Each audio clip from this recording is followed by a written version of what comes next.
Let's go meet up with the group! Paimon's really looking forward to today's story.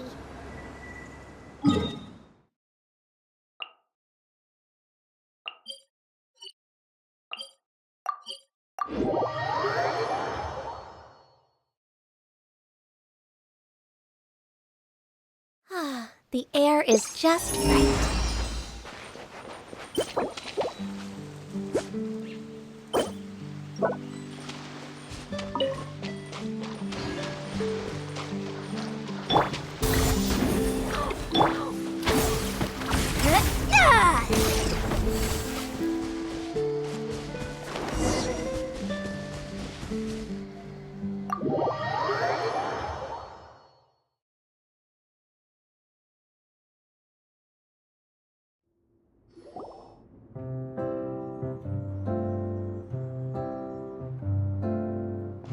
Looks like everyone's here.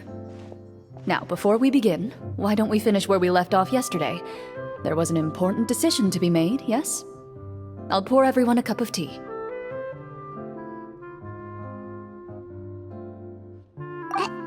that really the most important part, though, Clorinde? Paimon's more concerned about our current surroundings. Heavy walls, cold railings, dim lights. This is obviously supposed to be a prison. I admire the work put into the set.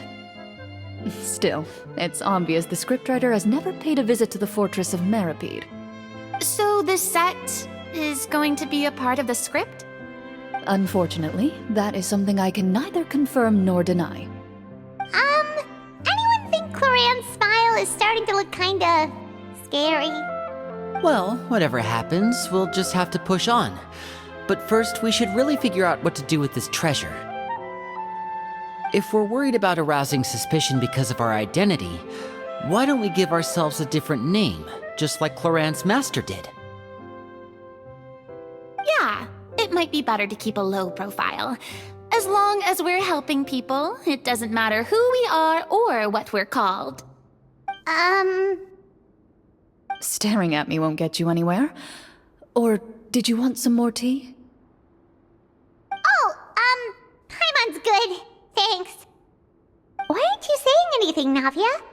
Wait, what's that next to you? Oh, this is the short sword Clorinde mentioned last night. I found it. Huh.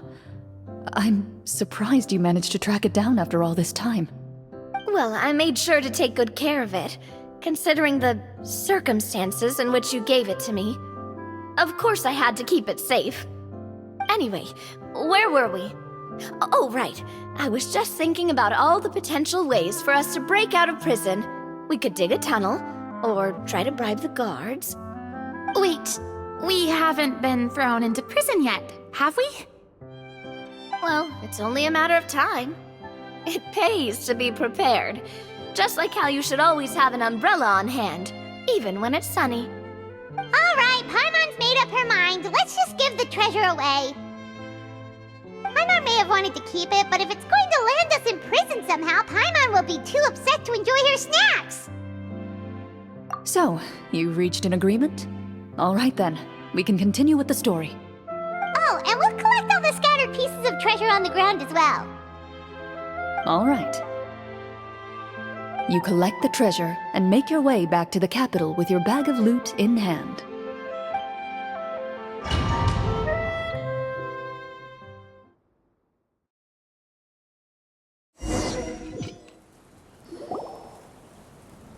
The city is still shrouded in a gloomy, oppressive atmosphere, but your spirits are surprisingly high. In places where sunlight struggles to reach, you generously share your wealth with the children, the elderly, and the poor in urgent need of help. Thank you, kind soul. The elderly woman's look of gratitude follows you as you walk away, her eyes never leaving your back until you move entirely out of sight. However, there's still quite a bit of Mora remaining. It appears you haven't made much progress. She's probably trying to tell us to speed this up. We need to hurry up so we can address the sorcerer problem.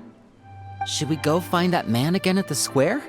He seemed like a pretty responsible guy. I'm sure he knows the people here far better than us.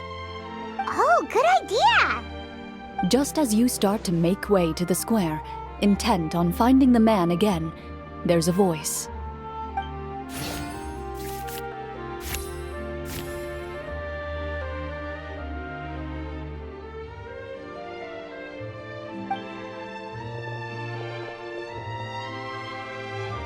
Please wait, distinguished guests.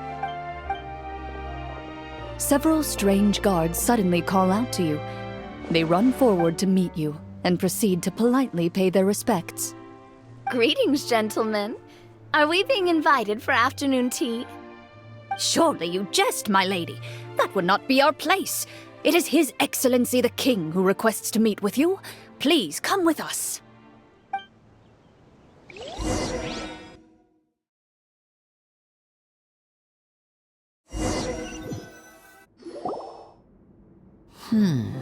Do you think this could be a trap?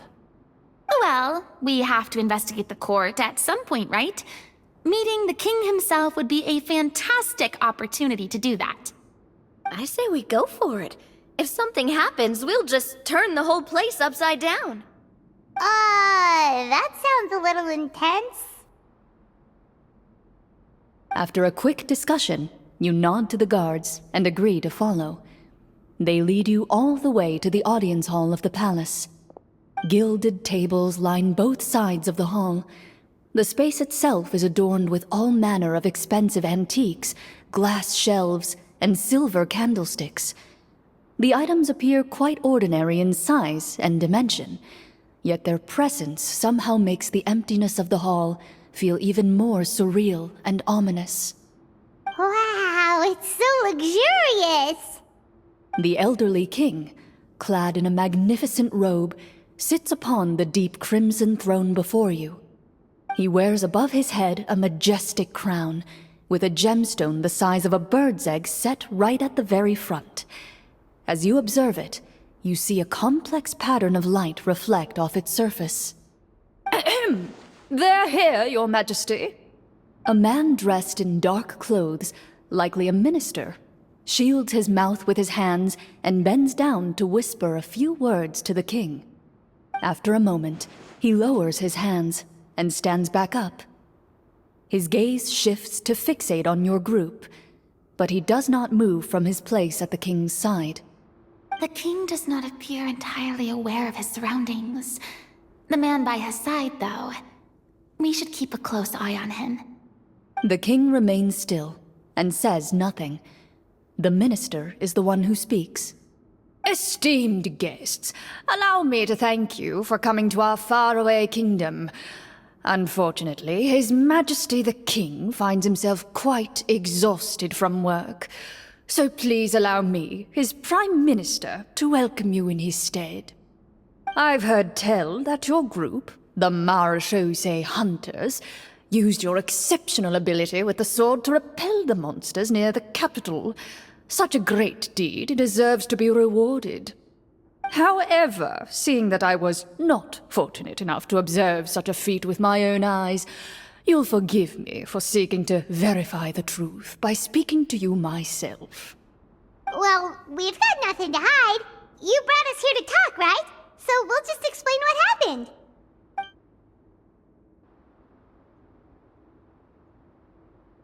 The golem's blades were so powerful, they could cut down trees in a single swipe! It took a lot of effort to defeat them, even for trained swordsmen like us. Well, that was enough details, right? Believe us now? Your account does indeed match those of the survivors. Since you were the ones who defeated the monsters, that must mean you are also in possession of the treasure they stole?